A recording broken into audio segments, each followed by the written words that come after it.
Hey, what's up, YouTube? This Nova Dollar Investments back again with another video. Today, I would like to talk about investing in startups. So back in 2014, 2015 timeframe, the Jobs Act was passed, and there was a lot of movement within the SEC governing bodies that basically allowed for non-accredited investors to invest in private equities, such as our startups, like the one I'm going to go over today.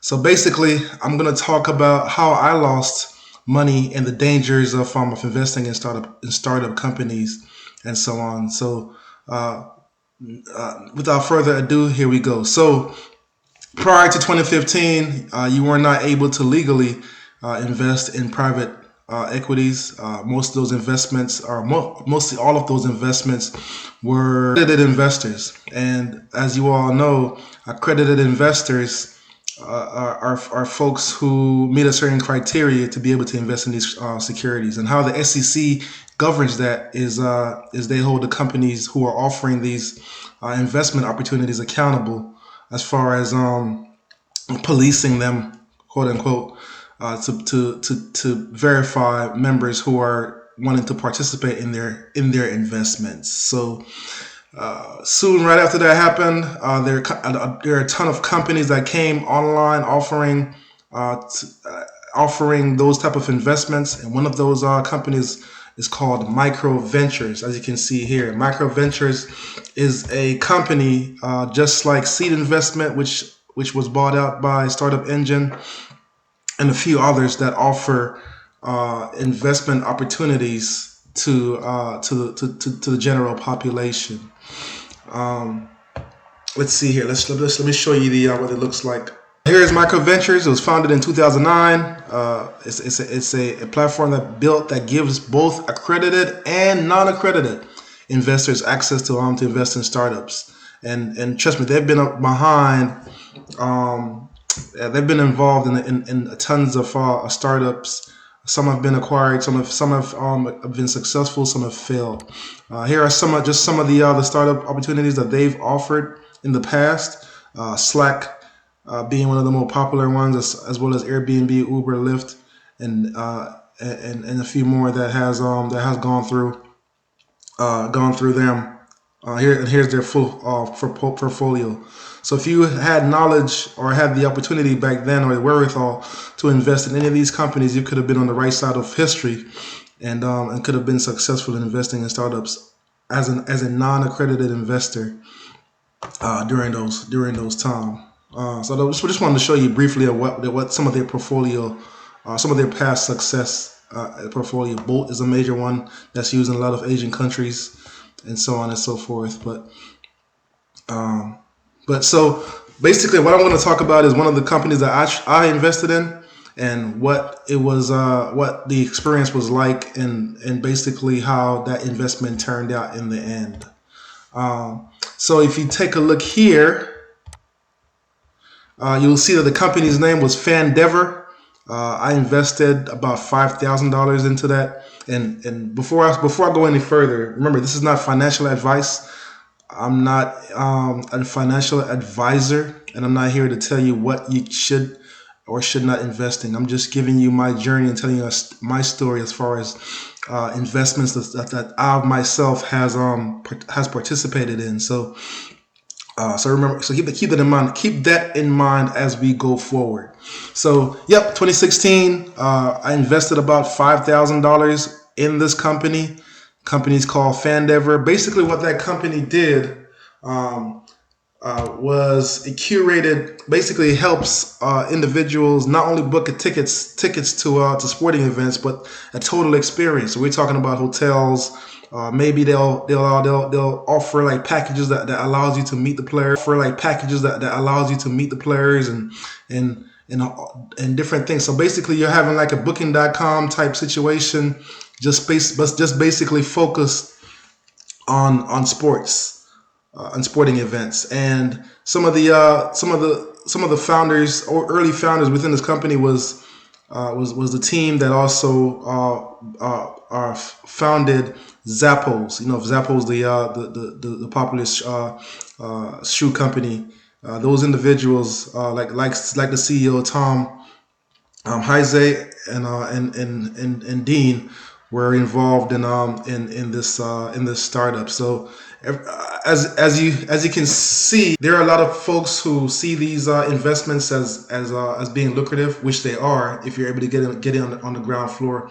And most of the time, what makes these investments attractive to people is the fact that you're unable, once they've been around for a while and they've become well known, it's kind of hard to get pre-IPO shares or to even take advantage of those before they hit the public market. And by the time they hit the public market and able to actually invest as a non-accredited investor, most of the time, most of the money have been made. So you're basically just buying and holding and hoping for the best at that point. And so what investing earlier when it's private offers offers you the opportunity to be able to jump in and take advantage of on the ground floor before the business actually takes off. So let's go back to my investment. Oh, and so here's a little bit more about Fandever. They're based out of Las Vegas. They've been around. They were around actually since 2012. Is when they were around, and then in 2015, 2016 timeframe is when they actually appeared on the Micro Ventures platform and became available to other investors to invest. So here's what the investment looked like: $5,000. We would get updates every quarter. So every quarter they'll send us updates on how the company's doing, and so on and so forth, and what the money's, what if they're doing more rounds of investment. So we were in a seed round, is what I invested in, and then so you would get like all these newsletters via the website Micro Ventures. That would break down exactly what's being done, cost and earnings, and plans was for the future. All kinds of valuable information that any investor who has invested in a deal like this would enjoy, and so on. So fast forward to June of 2019. Let me flip over here to.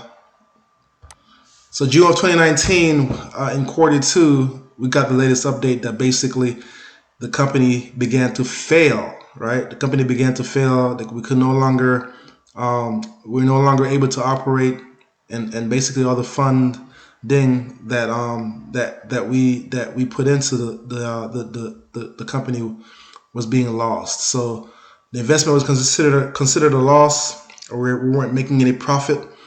And it wasn't going anywhere. So they basically completed a deal with Ticket City and sold the company to them. And then so if you take a look at this latest newsletter from 2019, you'll see they said, hey, Micro Ventures considers this investment as a loss, and we will distribute additional information if it becomes available. So basically at that point, the deal was over, and $5,000 was lost during this deal. So that's just some information from me to you. I know there's a lot of people out there who see these investments and they look at the potential of it, but they don't look at those. They do not necessarily offer, or they do not necessarily consider the potential for loss as well. Right? You get those feelings of excitement, but you don't also think about the downside as well. So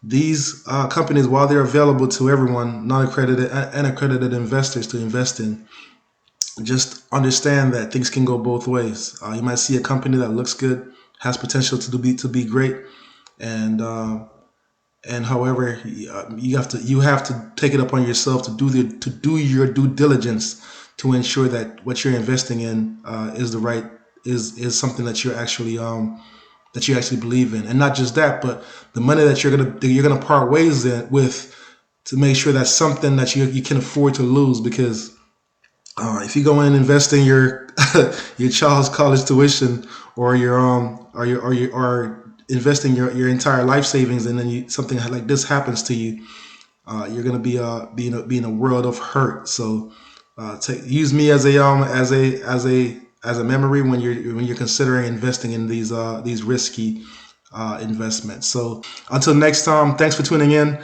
and I'll catch you next time. Peace.